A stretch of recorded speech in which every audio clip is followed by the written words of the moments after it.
Hola, mucho gusto. Mi nombre es Miguel Ángel Torres Campos. Soy de la Facultad de Psicología y en este video hablaremos sobre eh, la hermenéutica, sobre sus conceptos y definiciones que tuvo a lo largo de la historia y el cómo hoy en día es importante en el área de la filosofía. La hermenéutica se piensa como un método de estrategia, muy parecida a la dialéctica.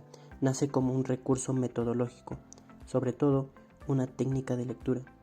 En general, ha sido definida como el arte de interpretar los textos escritos y ha estado presente en la cultura humana desde los inicios de la civilización, siendo objeto de diferentes visiones íntimamente relacionadas con el desarrollo del pensamiento filosófico.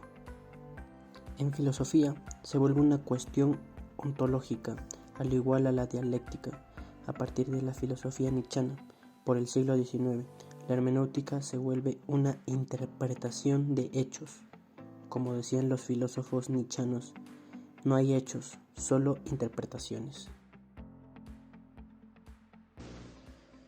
La hermenéutica pasa por un proceso llamado ontologización, el cual le da el paso para la interpretación de los hechos reales. Pero, ¿qué es la ontologización? La ontologización es un término derivado de la ontología, el cual nace del griego ontos, que significa ser. La ontología es una rama filosófica que analiza diferentes entidades que fundamentan al ser, o el universo en general. Entonces, la ontologización vendría a ser el proceso que le da la identidad a un objeto determinado, el cual de esta manera puede ser interpretado de diversas formas. Entonces, de esta forma, la hermenéutica pasaría a ser de un proceso de interpretación de la lectura o de un texto a una interpretación de la realidad o hechos reales. Así es como actualmente se define a la hermenéutica.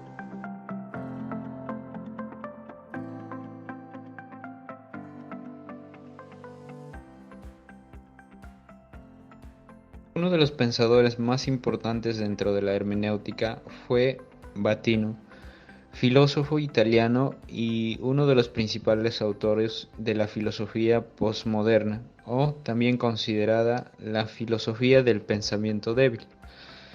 Vatino consideraba o se refería a ella como la nueva CONI o movimiento filosófico de límites inciertos, y fueron estas sus interpretaciones fundamentales para que la hermenéutica sea una de las corrientes principales de la filosofía.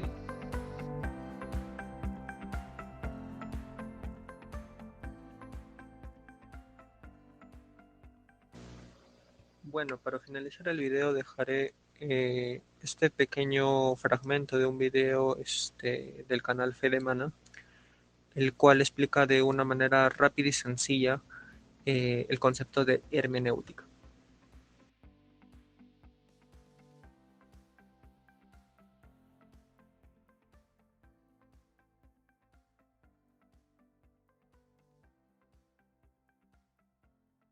¿Qué es hermenéutica? La hermenéutica es el arte teórico de interpretación de textos, discursos, escrituras, y tiene como objetivo comprender desde bases objetivas qué se quiso decir y por qué se dijo lo que se dijo. Proviene del griego hermeneia, que significa primeramente expresión de un pensamiento, de ahí explicación y, sobre todo, interpretación. Podría decirse que la hermenéutica tiene un origen teológico, ya que hace referencia a la interpretación de las escrituras bíblicas, de forma tal de poder explicar qué significa su simbología, cómo deben entenderse los textos desde el canon cristiano, ya que los textos bíblicos no son tomados de una manera literaria y textual, sino como la verdad revelada. Entender qué dice la Biblia es entender qué quiere decir Dios.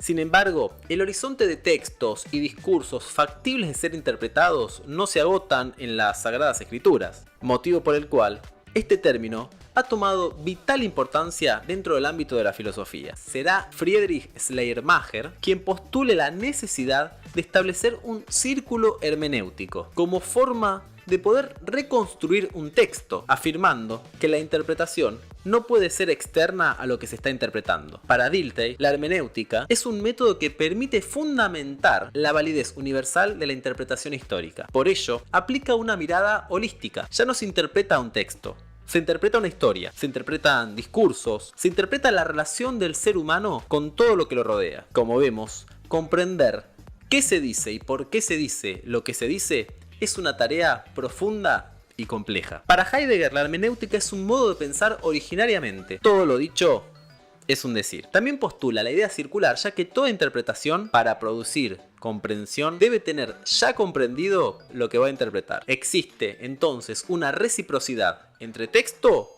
y contexto. Otros autores que han tomado la hermenéutica como ejes de su pensamiento han sido, por ejemplo, Paul Ricoeur, Mircea Eliade, Emilio Betti o Hans Gadamer, por nombrar solo algunos. La complejidad de su definición y la vastedad de filósofos y filósofas que han requerido de su uso nos muestra lo difícil que es tratar de saber qué significa algo y cómo es que interpretamos que eso significa lo que nosotros decimos que significa. Por eso quizás la mejor manera de explicar qué es la hermenéutica es mostrando el hecho de que esta misma explicación es, por sí, un hecho hermenéutico, tanto como de quien busca explicarlo, como de quien oye esta explicación.